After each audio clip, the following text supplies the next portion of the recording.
My name is Steve Kutcher, and I'm the Spider-Man behind Spider-Man. Part of my job was tracking down spiders. There was a good month or two of actual making phone calls. I was calling everybody I knew who was in the spider business where I thought I would have a reasonable chance to get spiders. And it wasn't just getting spiders. What I had to be able to do was get duplicate spiders when I needed them on cue. So if somebody said, oh, I've got 3 spiders, well, that's no good. I said, could you get some more? Well, maybe. That's no good. So I had to be able to go to somebody who could say, oh, I've got 20 spiders and I can get you 20 more if you need them anytime. And I actually had to get permits, USDA permits, state permits, to import spiders from New Zealand for the movie. And that was a big deal. And you don't do that overnight. A lot of people say, oh, I'll go out in my backyard and get some spiders. I've got lots of them. But when it's raining and it's cold in the wintertime, you're not going to find too many spiders, especially ones that are large enough to use for a movie like this. So it's quite challenging. One of the scenes calls for a spider to bite Peter Parker, and as you can well imagine, if a tarantula was webbing down from above onto his hand, he would probably notice it. So a large spider was not on the agenda, and I had to track down small spiders that would work. We actually picked a variety of spiders, and one of the spiders we picked is a steatoda. The spider is a small spider, and we had it actually webbed down from the ceiling. I was in charge of the spiders for the movie Arachnophobia. In that movie, we used a spider called Delana canceroides, which is a giant crab spider. And I was lucky enough to track it down in New Zealand, and when Sam saw it, he really liked it. And so we used this as one of our spider candidates in the movie. And I'll have him climb up to the top. And you'll see he'll wave to you. And wave to the camera. Oops. We'll have him go down to the brush side and wave to you from there. And wave to the come on, get up there. Wave a little bit. Okay. The most amazing thing about these spiders is that they live in cracks and crevices. I'm going to show you something. I'm going to take it, put it in my hand, and then I'm going to put my hands together. And when I open up my hands, you'll see where the spider is. Oops. And put them and do it again until it's set. And then to make it move, all I have to do is just tap it. And then it's off again.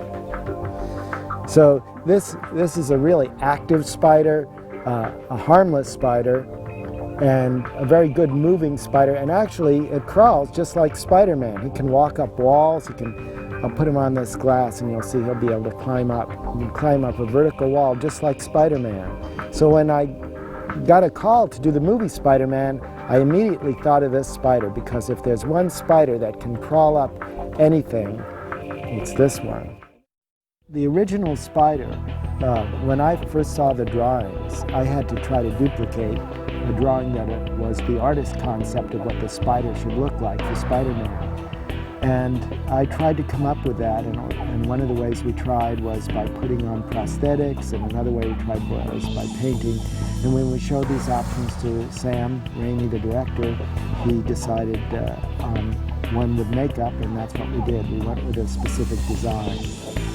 When you put makeup on, not only do you have to use the right type, but you can't just put it on anywhere. You have to be aware of their breathing holes. Spiders have their breathing holes on the underneath side, right about here, and the makeup was put on the top, so it wouldn't hurt the spider at all. We used this is a painted Black Widow, and when we were done, you can see the paint came off. See that? Since it was wintertime and spiders were hard to come by, one of the options would be mounting up spiders. So I mounted up some spiders. These are live spiders with some prosthetics on them, and thinking, well, maybe we could lower them down on a string, or maybe you could take a rubber spider, a small rubber spider, and lower that down on a string for biting. But the trouble with that is it looks like a rubber spider that's being lowered down on a string. There's no movement, and so it looks a lot better using live spiders.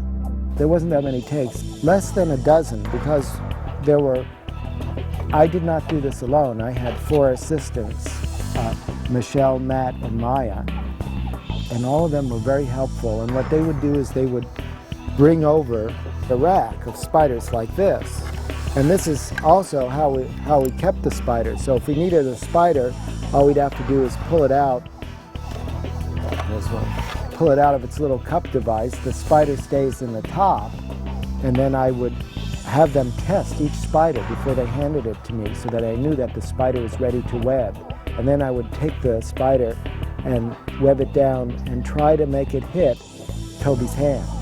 And that was a challenge too. I can't say enough to thank the web makers, Robin, Mike, and the property crew, and some of the other people who helped out, as well as Sam's direction, because they were the ones that guided me. I like to consider myself as having some talent, but having that guidance is helpful, so I know the direction to go. Sometimes they made it a little challenging, but I tried to give them options so that they could choose the best spiders. Toby was fun to work with. I had to reassure him about spiders, especially when the spider came down on his hand. He was a little nervous about that. I always tell people exactly what's going to happen, what the risks are, and he went for it, and it turned out fine. The lady who played the tour guide in the genetics lab came to me a number of times to ask for the proper pronunciation for spiders, the names of the spiders, and some information about spiders. So it was helpful for me to be there just to answer those kinds of questions. And if anyone else had a question as to something about a spider, it was also good for me to be there for that. So it's really important. It's a good idea to have a consultant. And when you have a movie about Spider-Man, it's a good idea to have somebody who's a spider expert on the movie. And I like to tell people I'm the Spider-Man behind Spider-Man. Well, in this version of Spider-Man, it takes place in a genetics lab where they actually take different species of spiders and they remove their DNA and combine and make a new super spider that has a lot of these traits. That spider gets loose in the genetics lab, and unfortunately, or fortunately, Peter Parker gets bitten by it. I got a call from Robin Williams, who is the property master, an excellent man, and he said that they were looking at getting some spiders for Spider-Man.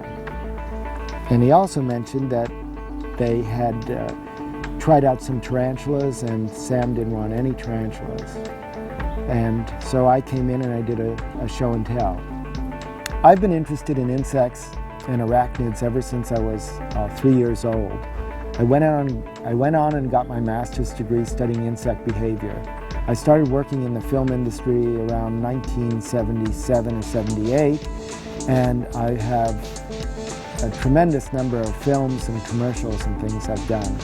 Some of the things I've done have been to release 1,000 butterflies at a wedding, to have 6,000 beetles come out of a man's chest, to make a spider crawl into a slipper from 4 feet away in one try, to make a cockroach run across the floor for a foot and then flip over on its back.